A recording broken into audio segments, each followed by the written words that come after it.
We are live. Hello, everyone. This is the Ninja DC joining again for another podcast. This time, finally, after many years, the return of Hazbin Hotel. It's finally on Amazon, and we just watched the first episode. So, what is everyone's initial thoughts? Well, in no particular order, this is certainly the most secular take on heaven and hell you're gonna find. Just like, yeah. That's some lore. That's some awesome lore there. Awesome. Oh yeah. It's kind of expanding on what like mythology that already exists, but how you say it gets different levels of being labeled official and whatnot. Stories that did or didn't make it into the Bible, some of which I think some religions debate whether they accept. Like I said, Lilith, for example. And like in I've heard she's in Jewish mythology, but I'm not 100%. Yeah, Lilith, she's a figure that sprung up during the medieval ages. The idea that Adam had a wife before Eve. Oh, yeah. Which,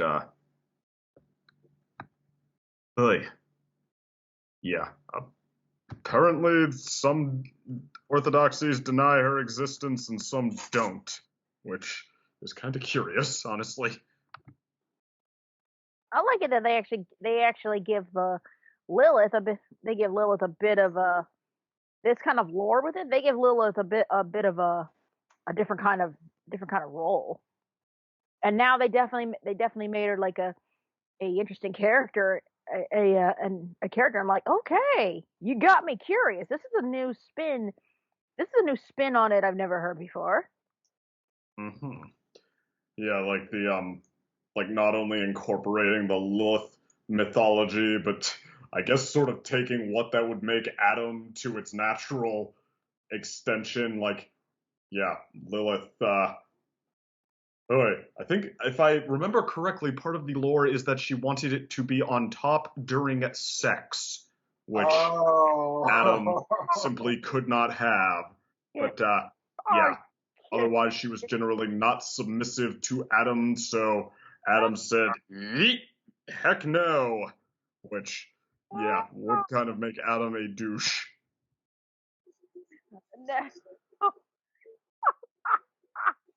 Yeah, this is very awkward. Oh, man. I want conservatives to look at this and see how many heart attacks and clutching of pearls I will see. I think it's already happened. We've had some, like, a standard round of protests to a show like this being on Amazon. But, yeah, just seems like they actually have better things to worry about right now. Well, not better things, but other things to worry about. Like, I mean, honestly, with like this show being like the most globally like biggest hit on Amazon Prime, I'm just like, well, I can't believe this beat up The Boys and Invincible. I can't believe that's an actual statement. What, it actually was bigger, more successful on Amazon Prime than those two? For a global premiere, yeah. Considering how Invincible, it's shocking, but hey, is what it is. That honestly is rather impressive. Very. Yeah, that's just kind of like, I don't know what to say about that. Like, no wonder why they're giving that show its space, just so that it won't be missing views when it comes back on. Jeez. Wait, yeah, this show did amass a fan base, huh? Yeah. For me, I'm talking about for this first episode, I'm gonna have to be the contrarian, which is gonna be an odd thing since it's usually second opinion being that person. It is. I thought I was just the best at being a contrarian, not the most frequent. Okay. I mean, I would think you would be the most frequent, but guess what I know? But it's like for this show, Yeah, I know it has a massive fan base, and I know there might be complications with like watching a pilot with like different voice actors.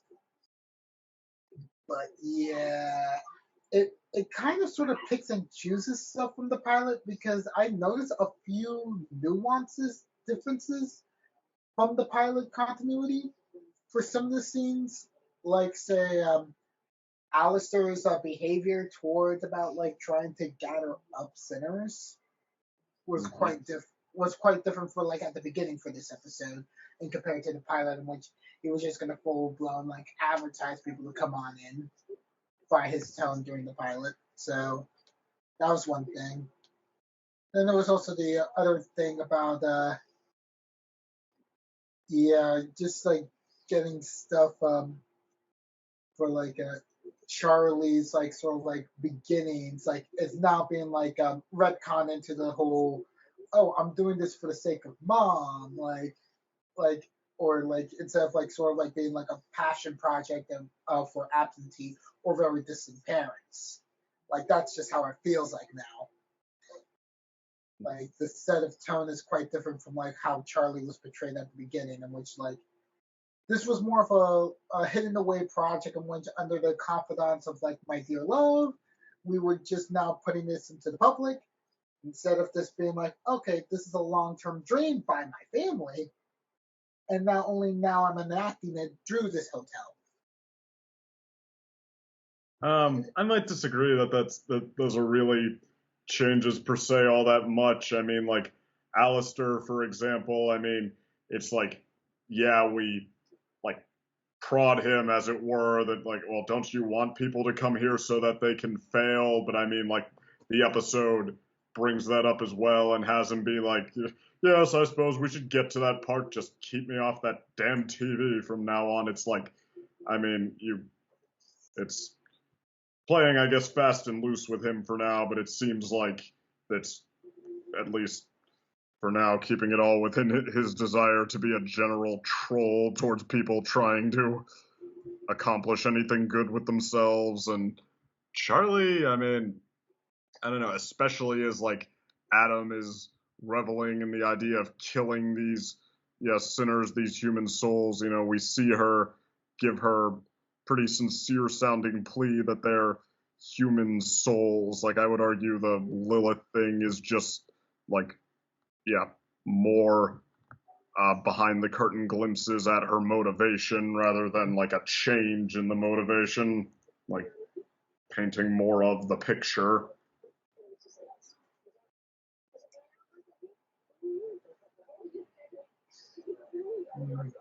I gotcha.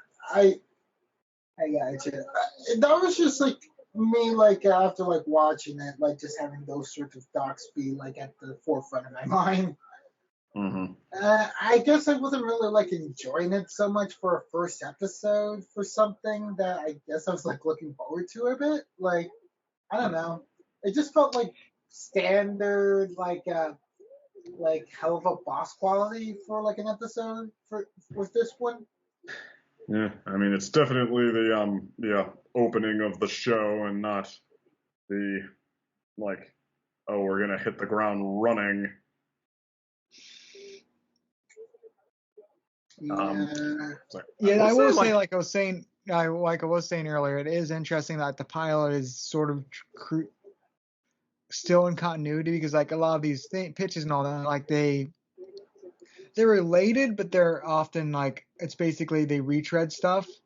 Like I think a good way to describe it is sort of like comparing Full Metal Alchemist Brotherhood and Full Metal Alchemist, where it's like you don't necessarily need the original for Brotherhood, but like it's sort of coexists for at least the first half of the Full Metal Alchemist. We're used to that. Oh, I'm sorry, you weren't done. No, I was just saying, but I'm just saying in general, like when you do have these cartoon pilots, usually the pilot is more self-contained or like it basically has to be retread. Here, it feels very much that you were expected to see the pilot before watching this episode. Yeah, like we get just enough of a rehash to like, so you can follow what's going on, why everyone's trying to do what they do, but, like, you need to see the pilot to know who Alistair is, for example. They have conversations with him like we already know who he is and why he's there. Boy, to be fair, though, I feel like they're probably right that people would have. Like, true, but like I said, it's that, just an interesting. Like, if this is the most seen Amazon Prime episode, then that probably says a lot about how many people have watched the pilot by now and waited for this. Yeah, which honestly, now for independent creators like this is like the biggest win they could have possibly had. No matter the quality. God. Though I will say the tone, I can't put my finger on it yet, but it feels different from the pilot. It feels almost less cynical, at least so far. Like the original pilot, you could definitely see the DNA with what you could see what would be the DNA for Hell of a Boss, which is very cynical, satirical. So like this episode 1 seems to take itself a little bit more seriously. It might just be that Charlie is subjected to, of the two, less of being a punching bag. Like, the Hazbin Hotel pilot, like, everybody is piling on. I mean, they're like reveling in how much they can beat down on her almost. Like this, she does spend, like, most of it takes place inside the hotel. We don't really check on anyone else except for Charlie's running down the street song. So it's like, I don't know, I guess maybe I can't put my finger on it either, but I guess it's like they're just sort of giving us a little more time to feel for her and maybe even get behind the notion that this in some sort of theoretical fashion could work, as opposed to just Charlie is going to be the ultimate underdog in the face of everybody beating her down all day. Like I said, this is first episode, so it's really hard to judge tone yet, but like it just felt different from the pilot, which again, that's not too unusual for a pilot because they usually do, besides the narrative reset for an episode, they usually do a slight tone tweak, depending on how rough the pilot is. Like if it was more of a, like not even really animated, but like a storyboard, then there can be a lot of differences from a pilot to. It could also be that we're like seeing behind the curtain at this production team in real time, because like if we remember, Hell of a Boss started out like pretty harsh and cynical. Like I would pick Cherubs or maybe even Murder Family has a case as like the high point of kind of cynicism and cruelty there. And I think I remember with Cherubs, I said it felt like they were paying off their debt a little bit. But like Hell of a Boss, while it's kept the harshness inherent to this world, I think it's gradually allowed itself to be more like openly sentimental and to like allow you to get behind the notion that we care about these characters' hopes and dreams and we want them to be okay and etc. But Hazbin Hotel, its pilot, I think, came out either right before or at the same time as Hell of a Boss's pilot, and now where it's in this universe, it's the very next day. But for this team, they've been creating Hell of a Boss episodes for the past 5 years, and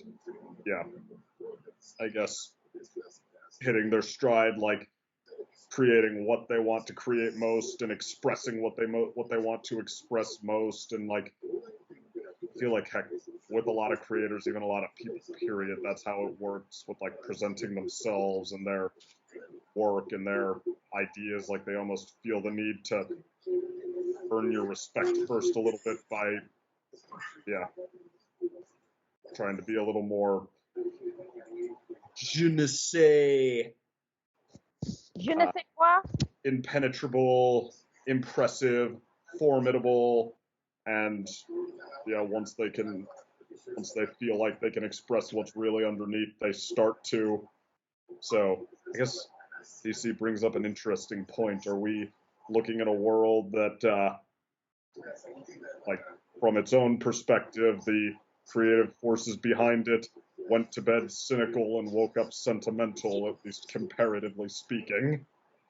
Well, not even that. Like the one thing I guess I'm just curious is just because Hazbin Hotel exists. I mean, the Hell of a Boss exists. That it might have basically taken some of that cynicism out of the Hazbin Hotel, just because like because that's that's more of a slice of life office comedy sort of show, which is more where they could play with that more. Yeah. And like, so I feel like that's why I said I'm curious as we get more episodes, watch more episodes, if like that is basically it's sort of absorbing some of that poor Hello Boss, which is more of a natural fit, and this is more uh slightly more serious. Like it's still like jokey and all that, but it feels less cartoony, if that makes sense. Mm-hmm. Yeah. It is hard to gauge from episode 1. But one thing I will say about the difference between the two shows that is starting to occur to me and did not 5 years ago is like, okay, we know that Hell of a Boss is sort of socially conscious. You know, it talks about parental trauma, about queer-friendly stuff, about even with its tongue in its cheek, it talks about non-toxic relationships versus toxic ones and all that. But Hazbin Hotel, like, okay, as much as Hell of a Boss has like socially relevant stuff in it, I kind of wonder if the idea of Hazbin Hotel could be social commentary. Like Charlie is this honestly good, decent person of the new generation proposing the only humane solution in sight, being told that she's too naive or too somehow toxic herself. Oh, it's her daddy issues, or too weak, or too whatever to fix a broken system that even proponents can barely put forth an argument isn't broken. The argument is this rocks. The argument is hell is forever, whether you like it or not. And like even some of the people she's trying to help, who like their only condolence in this for so long has been that they maybe like it this way, that they're evil and depraved and tough, and they can like revel in that as much as they want. So yeah, even some of the people she's trying to help would rather laugh at her. Like that all sounds kind of familiar, doesn't it? Oh, don't forget the guitar solo. Fuck yeah! The guitar solo, fuck yeah, that will always be unfortunately cool. But and like how the history that we were told, like in this case the Bible, like okay, expands. This presents an expanded. That's not exactly how it happened. That's just what fits the narrative that keeps things going this way. Like I don't know. It's like that seems familiar. It seems kind of deliberate, no? I would think so. I agree with you. I think with anything with a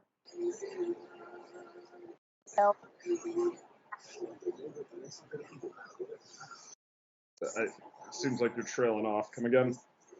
sorry, I agree with you. I'll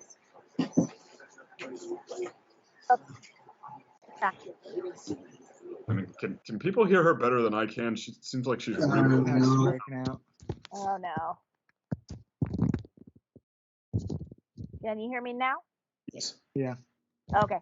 But I was saying, I agree with you. Second, I think it has to be deliberate. It definitely has to be deliberate. Yeah.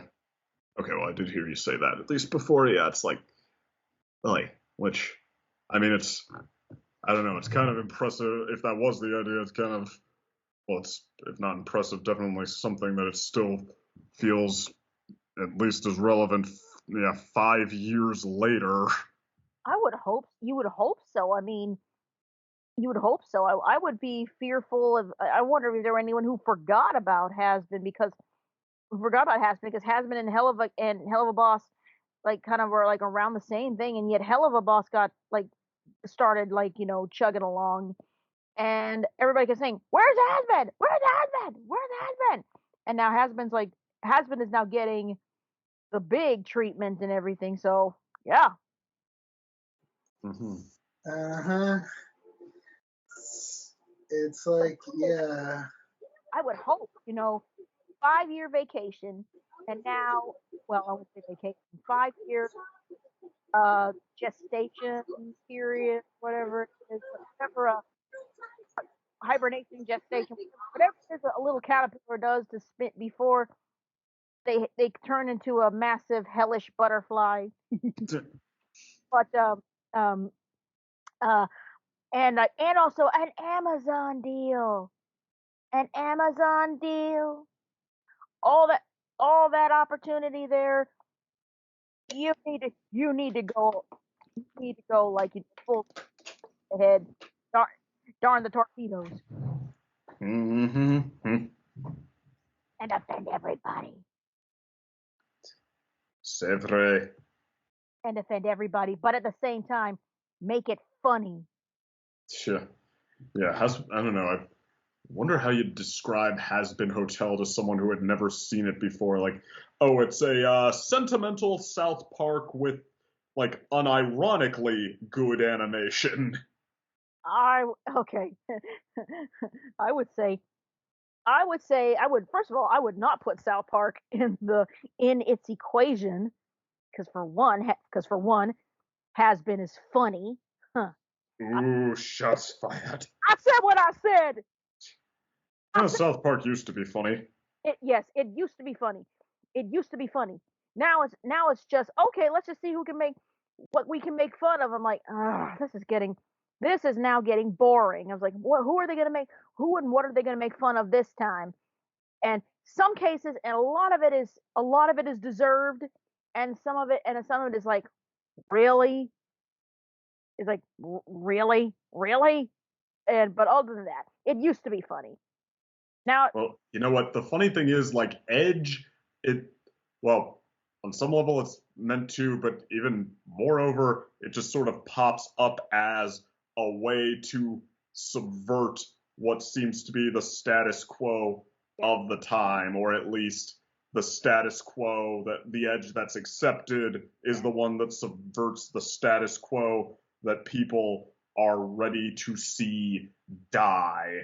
And yeah, the 90s, I mean, boy, honestly, like the 90s, when South Park came out, I guess they were sitting on the Bill Clinton economy that was, I don't know, part two of the Reagan economy. Like, everybody was, I think, ready to say, you know what, maybe we need people to stop telling us that we need so much activism and change. And then, like, South Park, honestly, it lived so long that, like, I mean, without siding with or against its attempts to be like, to have more of a heart and to not fade into irrelevancy over the years have been really fascinating. But okay, now we have this with that also, boy, like, step one of having an edge be utterly irreverent and show no respect to religion seems to be exactly. step one. But yeah, like, okay, we have this that checks that box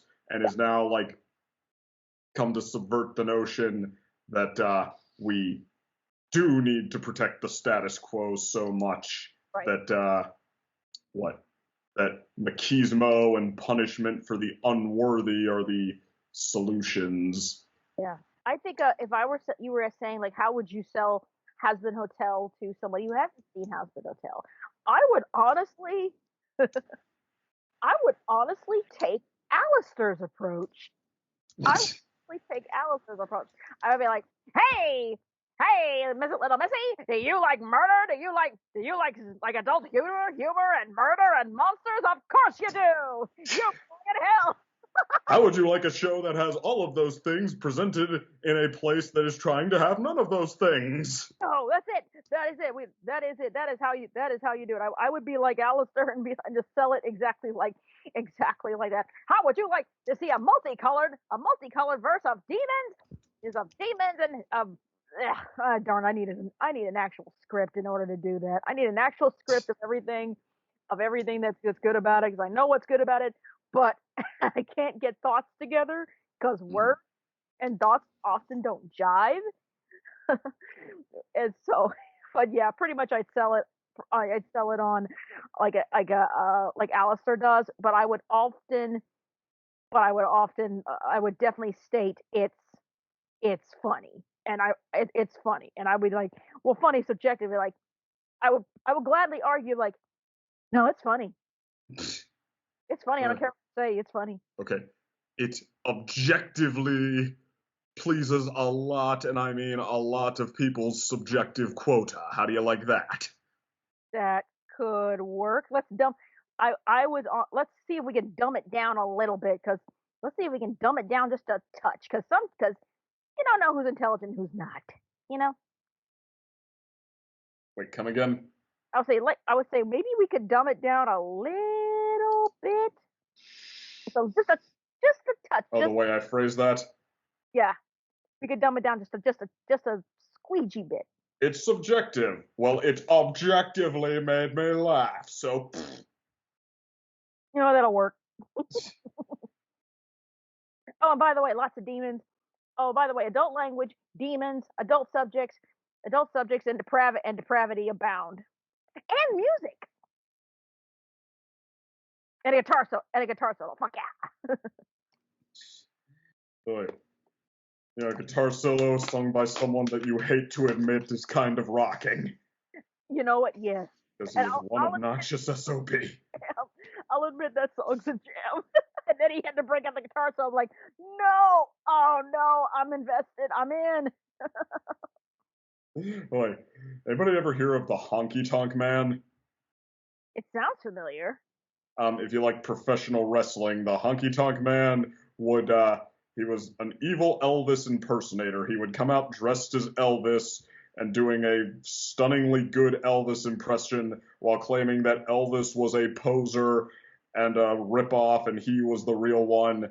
And he would show, like, other than being, pretty tall and strong, he would show very little wrestling ability, but he would always either cheat his way to victory, or if he was the champion, he would get himself disqualified so that the guy who technically beat him couldn't get the title, because you can't get the title on a disqualification.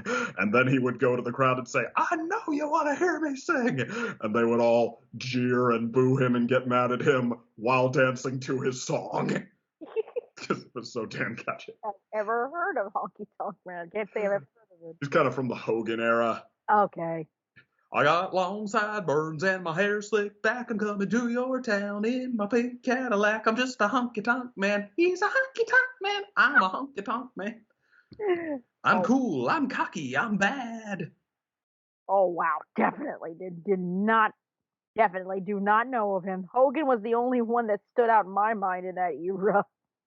Yeah, well, like, Hogan was the one who became the national celebrity, but if you were, like, willing to tune in at least every other week or so and watch closely, there were actually people who were probably more fun to watch than him, like, who could actually nail the timing and the moves and even the crazy personalities so much better. Like, he was the one who was the best at selling himself as he's gonna beat all the bad guys, so it was like, come for Hogan, stay for Randy Savage, Macho Man, and Ric Flair, and Ricky Steamboat, and Warrior. Don't forget the Warrior. Oh my God, I forgot about Warrior. Ultimate Warrior. Okay, besides being an insane jackass in real life, it turned out he was kind of like Hogan 2.0. He was even crazier, macho. He was even more muscly. I'm gonna beat all the bad guys, and even less good at the actual wrestling part, but. And yet, go figure, they're both of his best match ever, at least, was against Hogan. thanks to Channel Awesome, I now know who the Warrior is. Oh, actually, you know what? Bring it full circle. You know how the Warrior first broke through is like, okay, we want to see this guy go win the title now? How? He won the Intercontinental title, the one that's like the mid-tier title they were using at the time, and since then a lot to promote like up-and-coming champions, and he won it by ending the very long, very hated reign that would just not end of the Honky Tonk Man. Oh, wow. Yeah, Honky Tonk Man was like so over a year and counting. He was just like either cheating to beat everybody or just getting himself disqualified so he wouldn't lose the title. And he was so cocky at this point, like when they said his other opponent pulled out and they were giving him a new one, he's like, give me someone out here to wrestle, I don't care who it is. And then the Ultimate Warrior comes barreling through the doors and like explodes on him and like bouncing him up and down off the ground, and he goes up and tries to punch back, and Warrior just like blocks it and pounds him again, and then 30 seconds in, the Warrior is already pinning him and the crowd goes insane. Gosh, brilliant. Oh, brilliant. Mm-hmm. Boy. This sounds like a match for the ages. Yeah, it certainly made a lot of people happy. So as you can hear, everybody, there is a lot of value to Edge and to rocking hard. Yes, agreed. There is very... yeah, I guess we should wrap up our thoughts on so far the Hazbin Hotel return. So any concluding thoughts? May I go first? Yeah. Hazbin Hotel is back, and so happy to see it back. And also, anybody else waiting for the Broadway musical, if it ever gets on Broadway, we can camp out. Hashtag I'd watch it. Yes, we need to hashtag I watch it. Hashtag I'd camp out in the theater until it's shown. Or maybe just camp out with me. Remember, I do live in the big city. Done. That's true, yeah. Like our honeymoon in the same week, we saw Phantom of the Opera on Broadway, and we went and visited Gunmetal Gator. Hey, wonderful.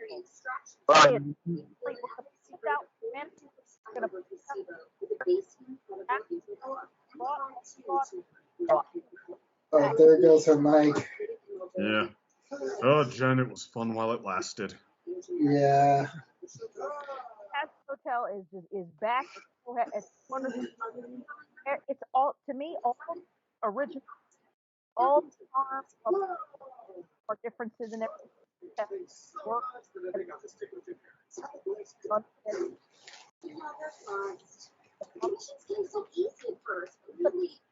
I honestly wish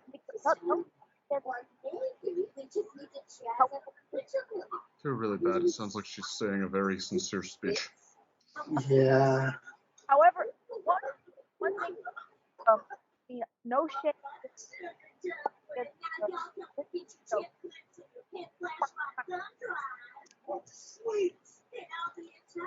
I don't know what business, arrangements or whatever worked, but either way, so far from what I've heard of this cast is good.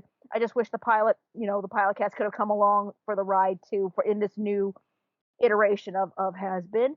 But so far, all the good deranged and depraved feels of the pilot are back and amplified in this one. So yay, Hazbin is back! Woohoo! Here.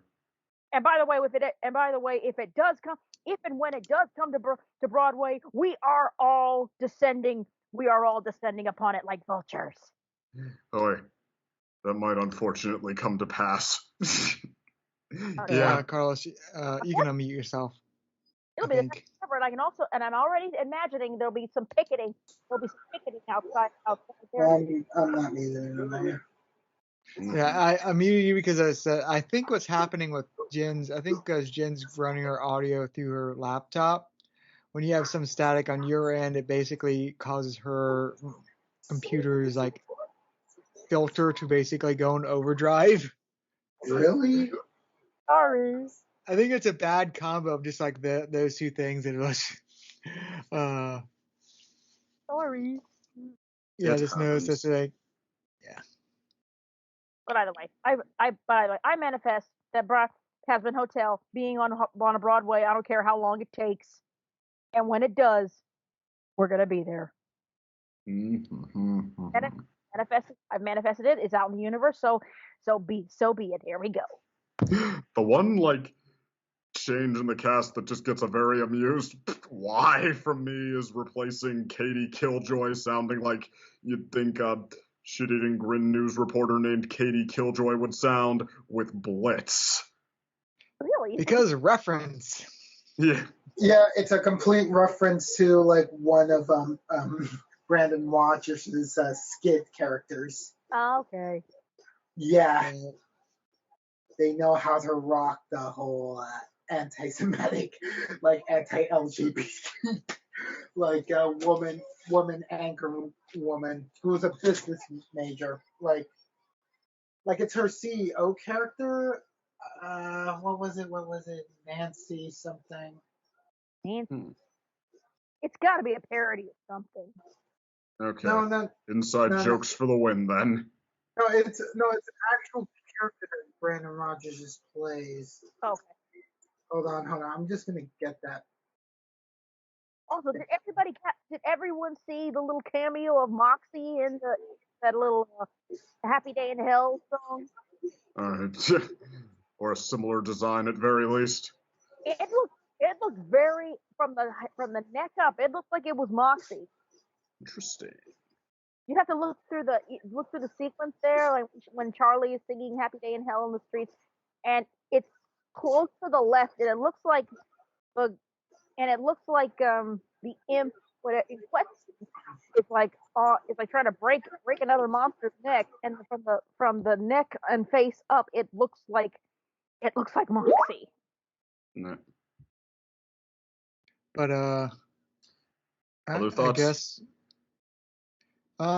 Yeah, like I said, it's an interesting start to the new series, and I look forward to watching more. Which, unfortunately, I learned apparently Amazon Prime has yet to pay to not watch ads anymore here, which is going to suck.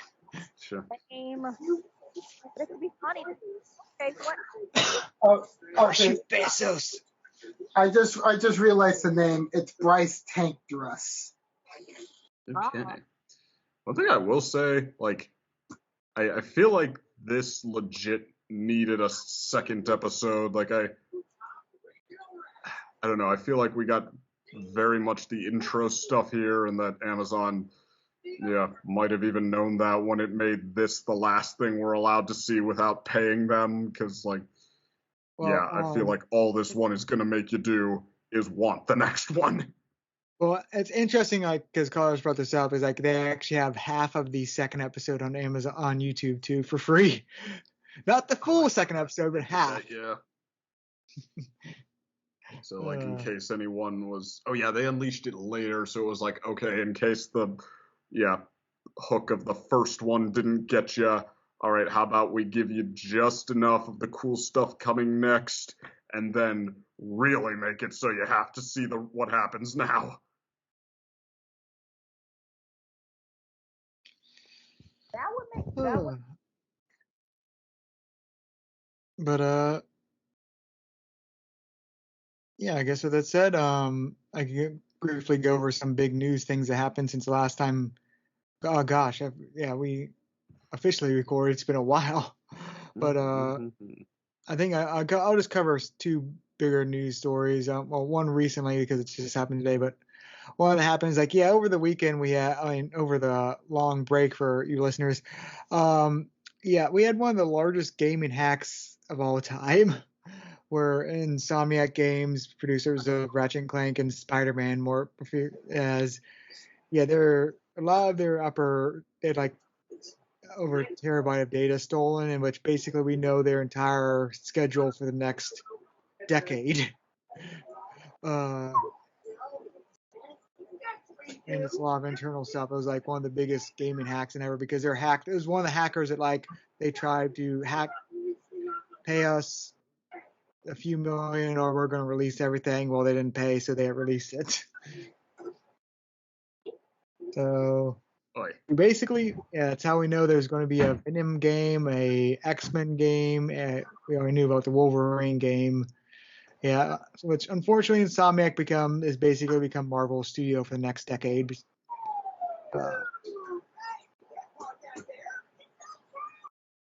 Ain't the world something?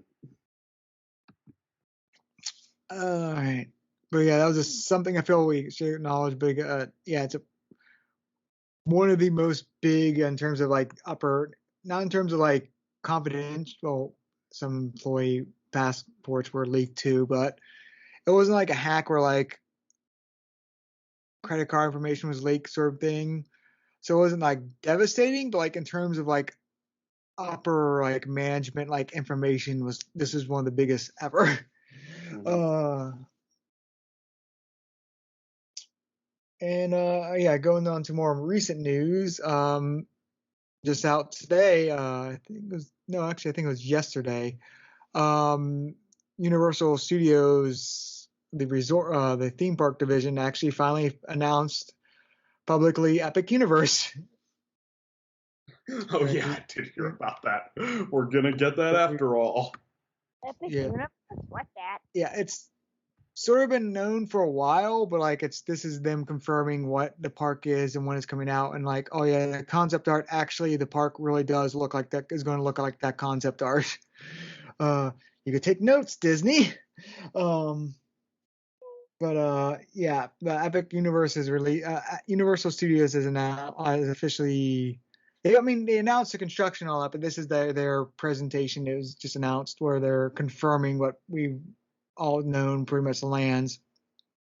It's going to have a central hub, like it's going to be about like I forget, Terra Novella. It's basically space themed central hub, which connects to the other lands, which are going to be a How to Train Your Dragon land, a Mario land, Mario and Nintendo. There's going to be a Donkey Kong area too.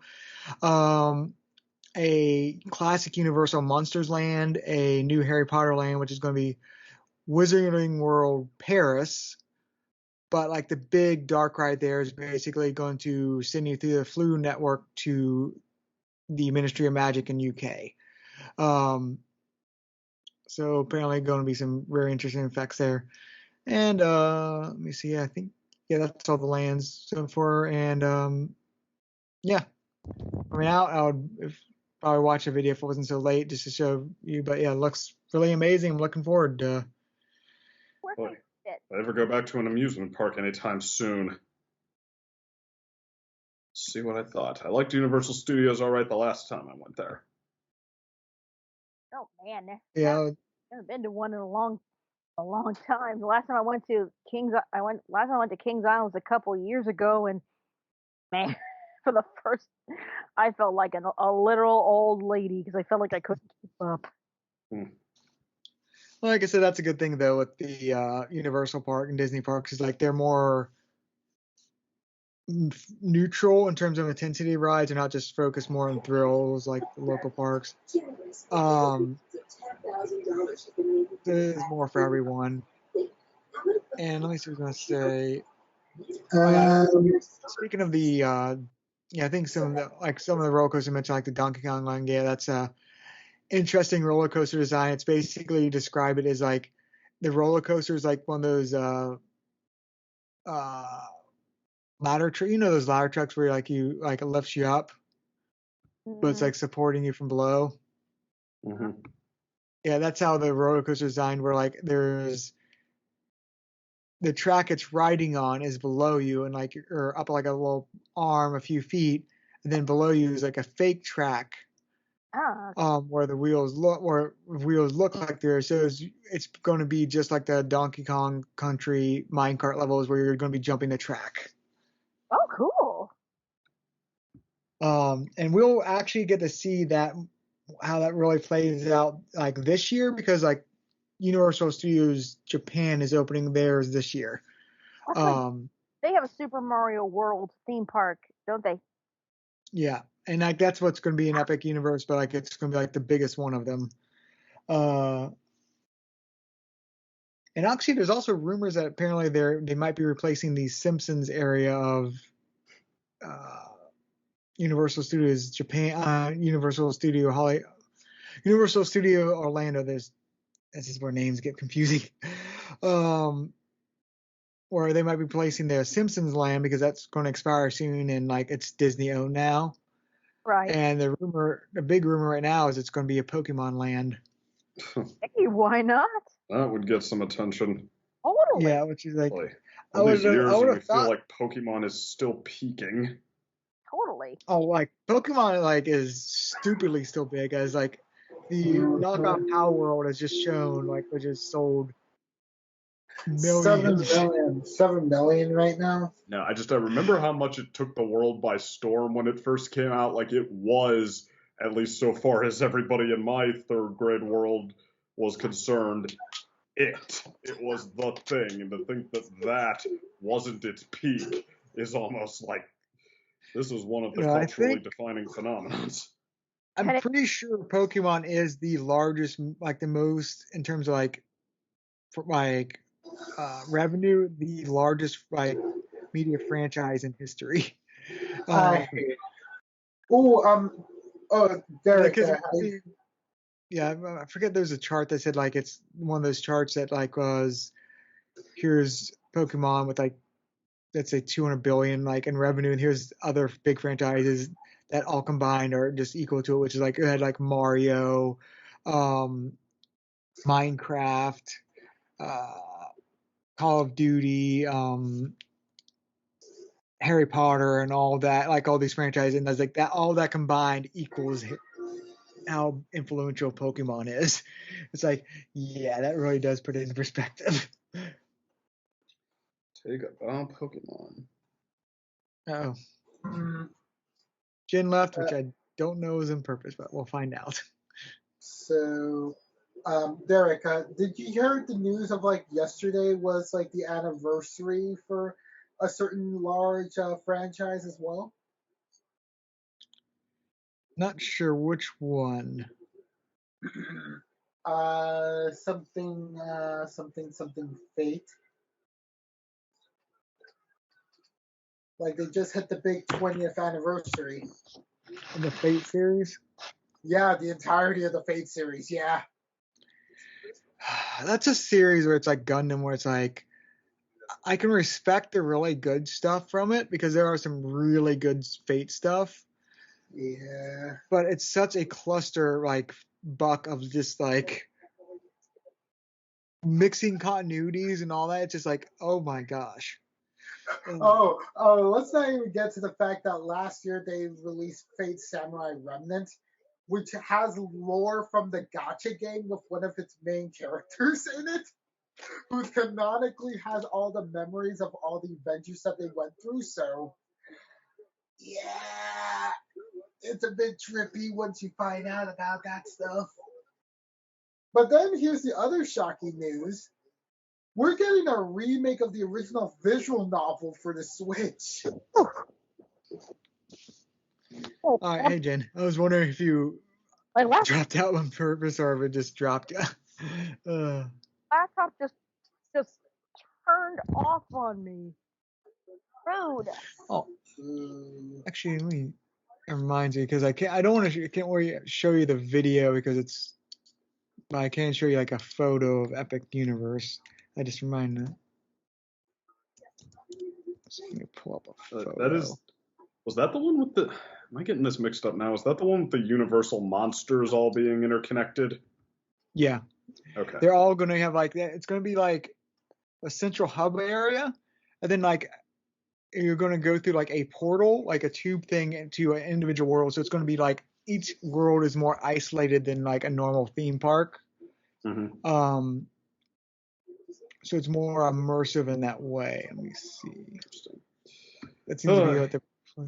You know, it's far too late to have regrets, but I really am, in hindsight, a little bit bummed that Universal's The Mummy remake, honest to God, sucked. Like, I feel like a dark universe of all the creatures, like in the Dracula taking one what they too. did in the 40s and 50s with their Universal monsters and giving it more care and careful craft and attention, I feel like that might have been good for some fun.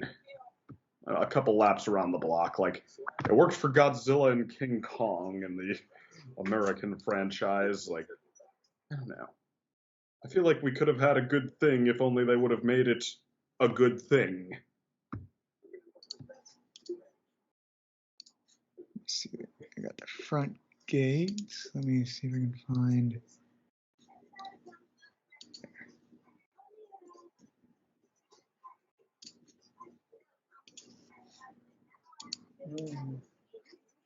That looks really nice. And here's more of the land. I forgot how I posted that before.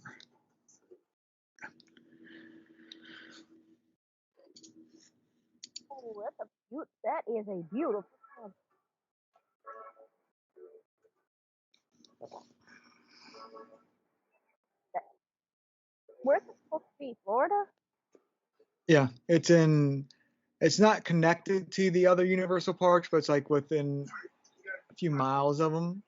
It's like right next to like more in the downtowny Orlando area. It's next to SeaWorld and the like Orlando Convention Center, so it's like more connected.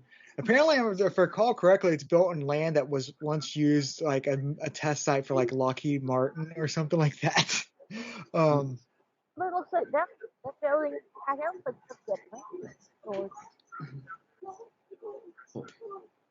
I was wondering if it was Florida. It's that one building looks like it's one of those Atlantis down in the islands. I did actually go on Universal's roller coaster for like the Brendan Fraser mummy ride. That would probably be low key one of my favorite roller coasters I've been on. Actually, they knew how to have some fun with that. Oh, it's supposed to be like from that company's one of their best ones they did, and it was just sort of a one-off. Well, besides the clones, growth company, like because like those when they were very new in the '90s, and they produced like a very good dark ride combo coaster. Yeah, like I mean, they knew how to use the mummy setting to really like get under your skin a little bit and add to the thrill, and also while giving you a pretty damn good roller coaster.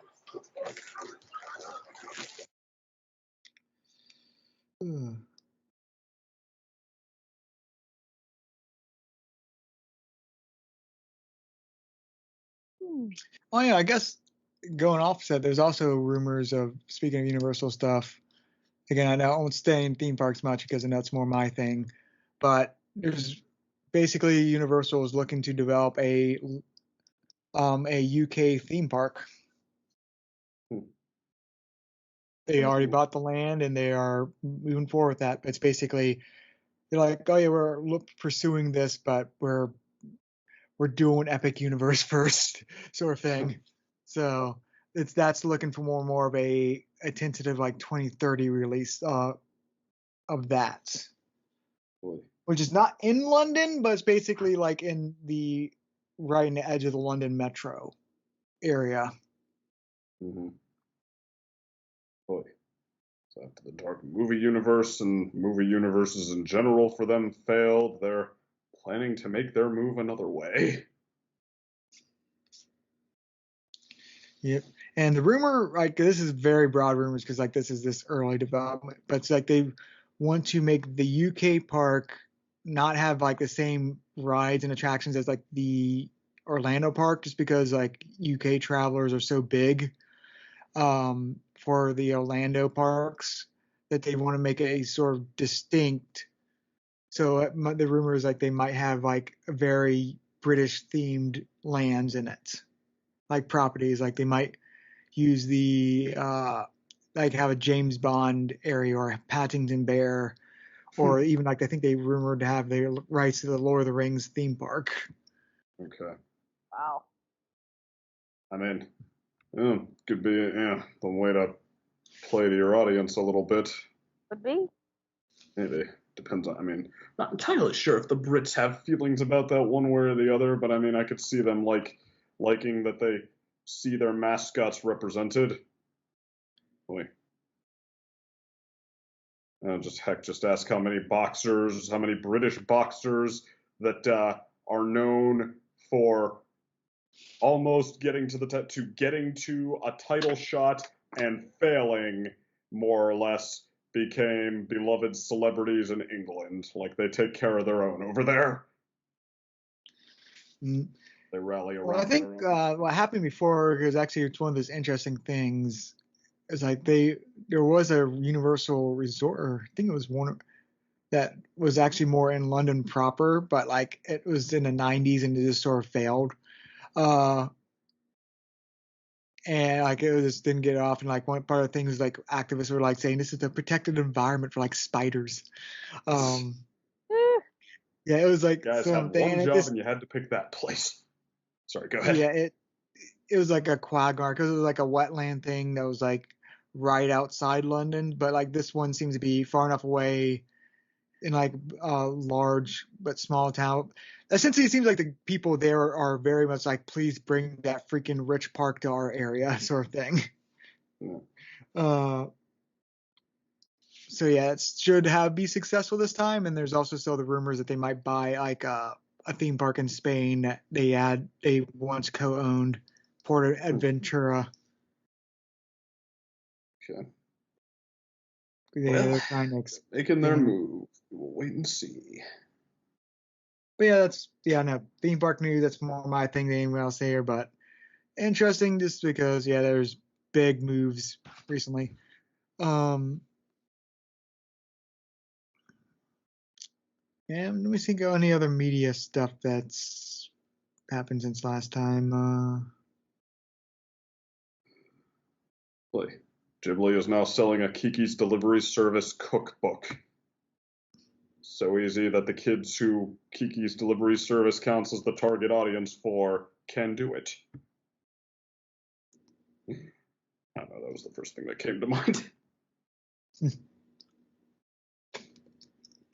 Well, the funny thing is, I think a lot of those Ghibli little side projects I think the result, like to fund the most recent movie, they basically written off a lot of stuff like that. Like that's why they had to write off the streaming rights just to sort of cover the budget for The Boy and the Heron.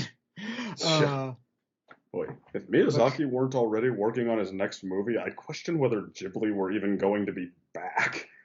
Because like Goro Miyazaki, I mean, granted, he always goes a couple of years before he tries to make another one, but I mean, he had so much pushback on Earwig and the Witch, like it seemed like he screwed the pooch so bad. I'm wondering if he's even going to be back at all, and if there's going to be anyone else. Yeah, and then there's also, like I said, I forget brought up last time, the spin-off studio when Ghibli shut down. Ponic. They're still doing their own thing too, which hopefully they have their own success too. But yeah, basically from Imaginary, it's called. It just got released. Mm-hmm. Which yeah, they seem to be the natural successor. Ghibli itself, like, unfortunately, with the one possible successor dead and the other successor being only even in the picture because he's Miyazaki's son, like, I think Ghibli might end up, the story of it might be that it lived and died as the dream of Isao Takahata and Hayao Miyazaki. But yeah, luckily there's a lot of other big anime things coming out that there might be natural successors and lots of other great anime studios that were able to rise because of everything that Ghibli did. But yeah, Ghibli itself might be one of those things that like had a natural beginning, middle, and end, and rather than hey, this is like Disney, it can last forever. Yeah, and they might have just got a swan song with a heron. That does actually remind me though. I can't believe I forgot this one other big media story is happy I don't want to say it, but yeah, Mickey Mouse, we own him now. He's public domain, isn't he? Steamboat Willie. Take note. You guys know the Winnie the Pooh Blood and Honey guy, Captain. Oh, if I can get my hands on your copyright, I will, and I will exploit the hell out of it.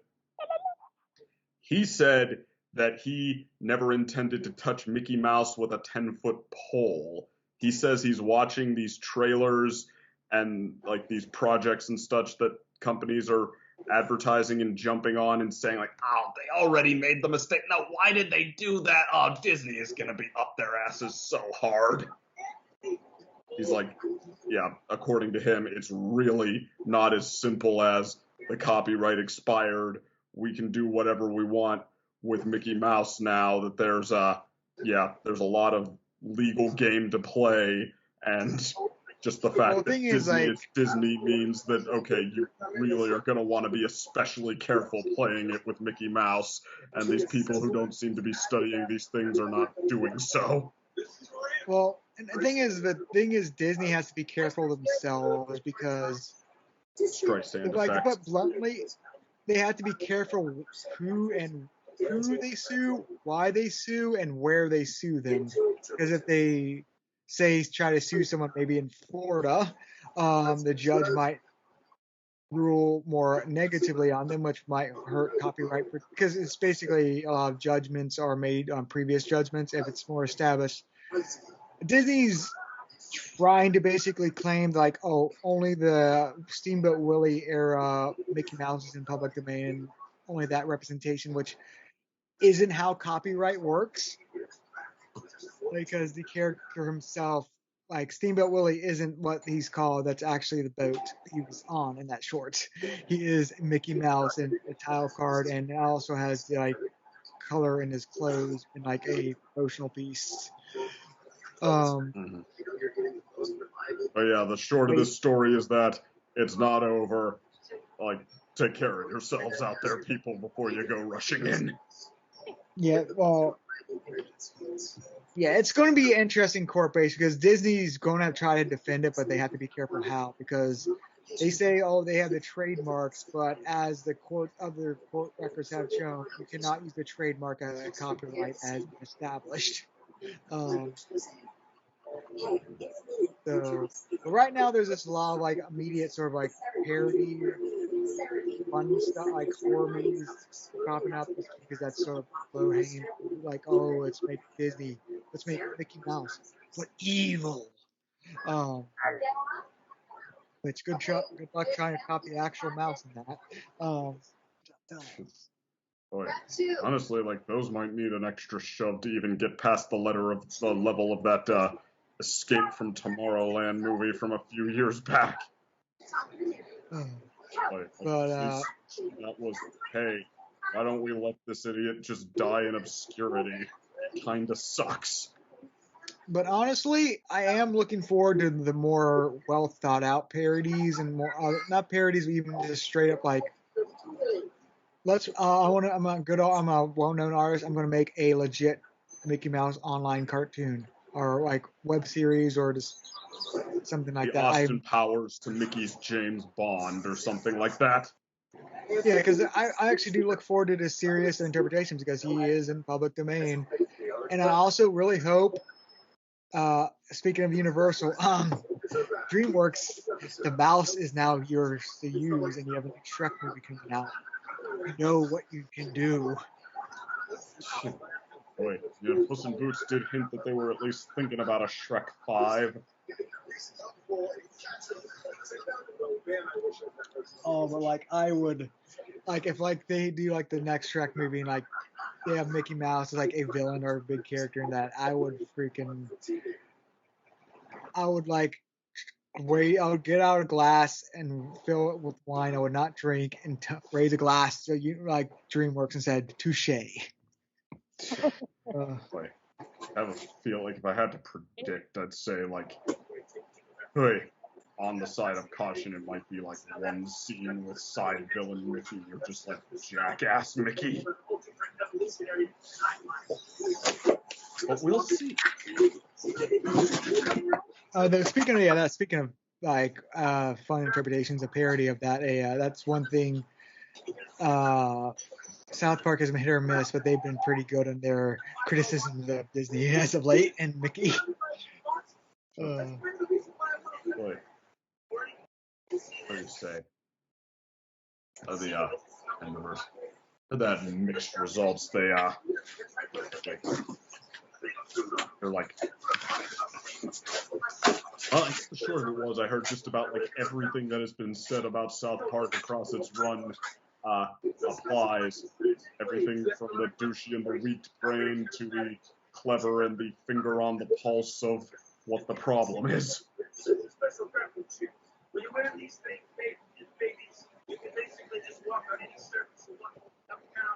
But they simultaneously like gave annoying alt-right trolls their new catchphrase and like stuck a knife in the ribs of what is up with all, like what is wrong with all these cinematic universes lately.